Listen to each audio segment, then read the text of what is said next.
In the 17th century, Lama Sangwa Dorje established a monastery with a view of Everest. Legend has it that to allow him to remain alone and meditating, Yetis brought him food, water, and fuel. When one of the Yetis died, the Lama kept its scalp in hand as a reminder of the creature's kindness and service, as you do. Jenkins, I want to thank you for your many years of brilliant service. Sir, serving you and your family was the highlight of my long life. Jenkins. Alright, bring in the knives. I want his scalp. And you know what? His hand. I want that too. Right away, sir.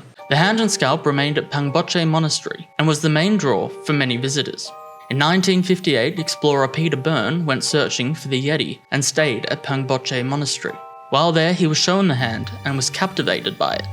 Upon returning to London, he told primatologist William Osman Hill and the funder of his expedition, a Texas oil man by the name of Thomas Slick, about the hand, and they decided to carry on the tradition of Western cultures. When they encounter something that an Eastern culture greatly treasures, they decided to steal it. Not the whole hand, no, that would be dastardly. Simply a finger, so that it could be tested. And so that their theft wouldn't immediately be noticed, Professor Hill gave Byrne a human finger to replace the one they planned to steal. Where did you get this from? Don't ask questions. So Byrne returned to Tibet and to the monastery. There are a few accounts on how Byrne managed to get access to and steal a finger. Byrne writes that he got permissions from the Lama on the understanding that he would make a large contribution and the finger would be replaced, and that it was all above board and legal. However, others have said that Byrne kept giving the monks alcohol until they passed out, and he was able to replace the finger unchallenged. Personally, I feel that one of these stories is much more likely than the other.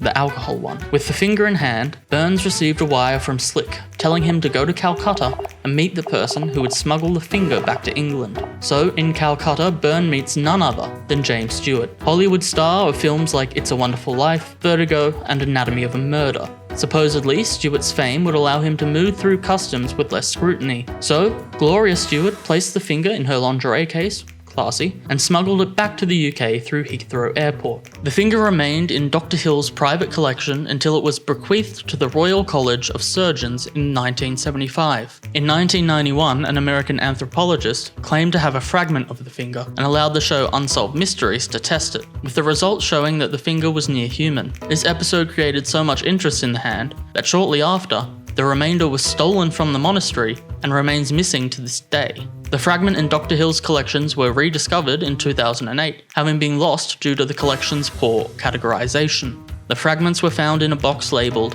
Yeti finger. It's always the last place you'd expect it to be. These fragments were tested in 2011 with the DNA matching known human sequences in Asia. So the hand turned out to be human, which raises its own disturbing questions. But what about the scalp?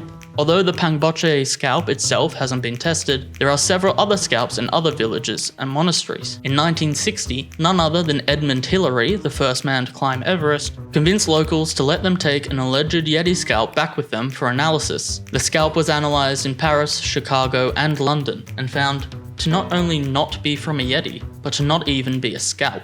It was the shoulder of a coarse-haired, hoofed animal. On a side note, Serows, a coarse-haired, hoofed animal, live in the Himalayas and have quite nice shoulders.